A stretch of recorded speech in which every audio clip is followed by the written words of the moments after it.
আর আশা করি সকলেই খুব ভালো আছেন। চলে এসেছি ছাদ বাগানে আমার গাছের লেবু তুলতে। লেবু আজকে ছিল না, আর কদিন ধরে লেবু কিনছিও না। বেশ লেবু হয়েছে আমার গাছে, আর গন্ধটাও খুব সুন্দর। তার সঙ্গে এই যে আমার বানানো কাসন্দিটা এখন রোদ খাচ্ছে। আজকে অনেক রান্নাই করেছি নিজে, কারণ ছুটি পড়ে গেছে গরমের। এই যে মুড়ি ঘন্ট করেছিলাম, তার সঙ্গে বরবটি ভাজা, গাছের সজনে শাক আর শুশনি শাক মিশিয়ে ভাজা, আর সব রকম মাছের ঝোল। সব রকম বলতে এখানে শোল মাছ আছে, পোনা মাছ আছে, আর সিলভার কাপ। বিকালবেলায় দেখি আমার হাজব্যান্ডের একজন পরিচিত এই মিষ্টিগুলো দিয়ে গেল, মিষ্টি আর টিফিনের প্যাকেট। দেখে অবাক হচ্ছেন, এগুলো আবার দেখাচ্ছি কেন? এগুলো দেখাচ্ছি এই জন্য যে জগন্নাথ মন্দির হয়েছে দীঘার, সেখানকার এটা ব্রেকফাস্ট লাঞ্চের প্যাকেট।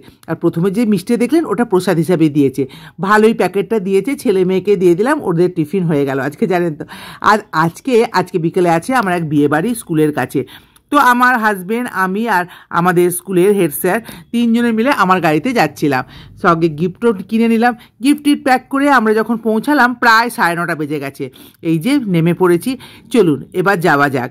আর বিয়ে বাড়িতে এসেছি, সে আমাদের প্রাক্তন ছাত্র এবং তার সঙ্গে এখন আমাদের কম্পিউটার টিচার।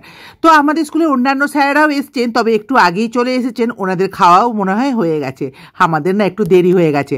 তো গিয়ে আগে গিফটটা দিয়ে দেবো সবাই মিলে, কিন্তু কি ভিড়, আমরা কেউই ঢুকতে পারছিলাম না বউ বরের কাছে।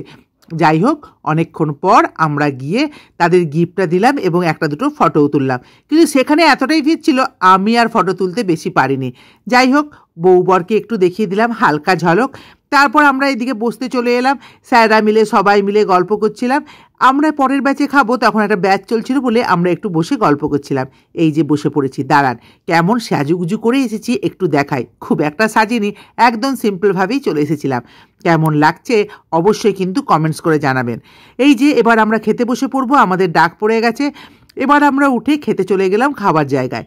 প্রথমেই দিয়ে দিয়েছে কুমড়োর ওই যে বেসন দিয়ে ভাজা, ওকে যে কী বলবো, বেগুনকে তো বেগুনি বলি, কুমড়োকে কি কুমড়োনি।